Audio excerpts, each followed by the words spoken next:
My name is Lisa Labraccio. I'm an animation director at TED Ed, and I make approximately $80,000 per year. So animation is a thing I've wanted to do since I was a very young kid. Went to school for it, and I never even asked questions about, it never occurred to me to ask, where does someone live, or how does work look like, or what do they make? It was just like, well, that's just what I'm doing forever.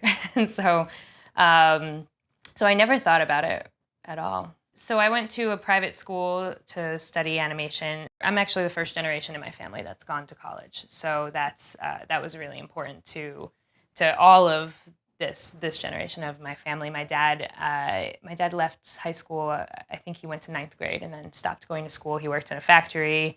He became a musician at some point. So he never got a proper education per se, and it was something that he was like very, very, very adamant about providing for his kids. We did all the financial aid possible through college. I worked through college. I worked for the school in order to get money towards tuition, and then I also took on jobs throughout my college career, so that way they wouldn't also be paying for my expenses on top of it. Later, I actually ended up working for the School of Visual Arts for a little bit as well, and that helped pay them back too. I live in, I guess what's called Prospect Lefferts Gardens in Brooklyn. I've lived here for about 5 years, and it takes me about 45 minutes to get to work on a day that everything goes right. It could take an hour or a little more.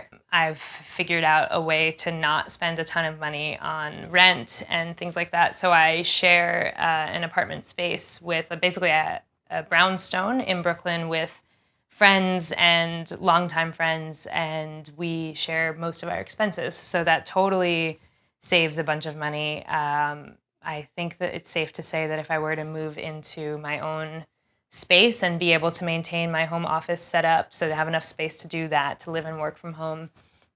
And if I were to move even just a little bit closer, or honestly stay in the neighborhood that I am in now, I'm sure I would pay about twice the amount for cost of living than I do.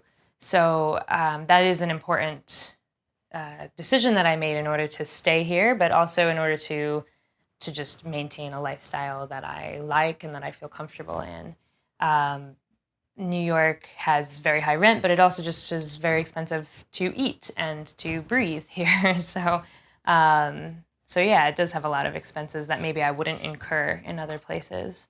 Each year I make somewhere around 80,000. That does depend on how much freelance I bring in during a year. So that breaks down to being, before tax, about 6,600 each month. And then after taxes, and so because of my full-time job, in addition to taxes, they're also taking out money that I've elected to put towards my 401k. I have my Metro card, so my commute every day that comes out from. So that's about 2,800 that gets taken out over the course of that month. So take home is around 3,800, let's say. Of that, I pay $1,000 a month for rent. As I mentioned, I live with a few people in a shared space. So as a result, my internet and my electric are also cheaper. So I'm spending about $50 per month on gas and electricity, around $10 on internet per month, and around $20 on subscriptions to streaming things in the place of television, so like Hulu or Netflix, what have you.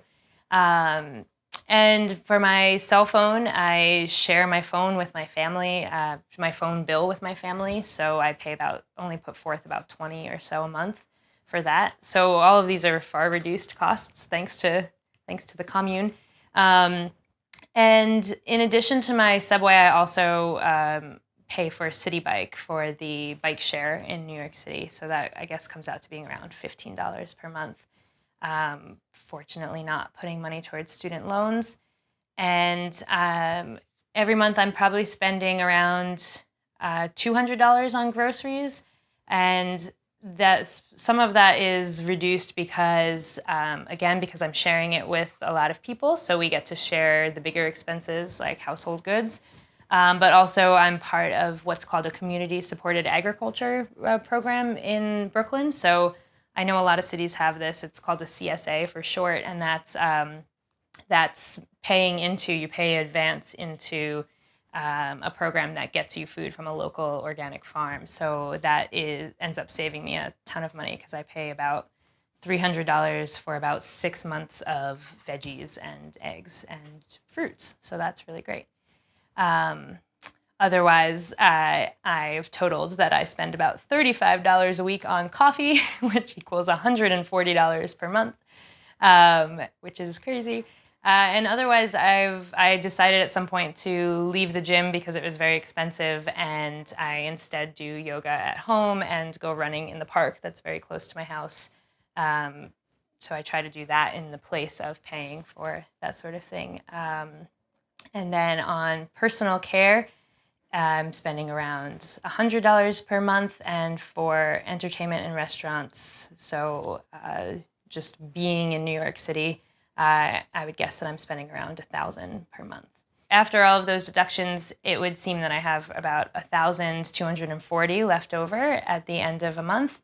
And from that, I would estimate that I put about $500 into savings each month. I don't actually do this on a monthly basis. Instead, I wait until the end of the tax year and elect to put a chunk of money into my IRA at the end of each year. And that kind of depends on how the year went as a freelancer. So that's part of the reason why I don't make that decision on a month-to-month basis. So I would guess that I put around $500 away each month. And after that, that leaves around $750. That is what I like to just have as a cushion to be able to take a trip if I want to take a trip, go on vacation if I want that, go visit my parents who live a plane ride away. So I just like to have a little something there so I'm flexible and so I'm not stressed on making decisions like that. So I totally feel in control of my finances, and I don't feel like I live paycheck to paycheck. I feel like I'm quite comfortable in the way that I'm set up, but I do worry sometimes that I don't worry enough. My parents are on the older side, so I am concerned about them, and I'm concerned about what happens when I might have to change my lifestyle to take care of bigger things that are bigger than me, like the health of my family or like a family or things like that. So all of that is something that I don't have to worry about right now, but I know at some point I will. So I do sometimes wonder if I should be thinking more seriously about that instead of just having I'll wing it the way I've been winging it so far. So there's just like that kind of stuff like that feels very abstract, but that I'm sure is absolutely not abstract.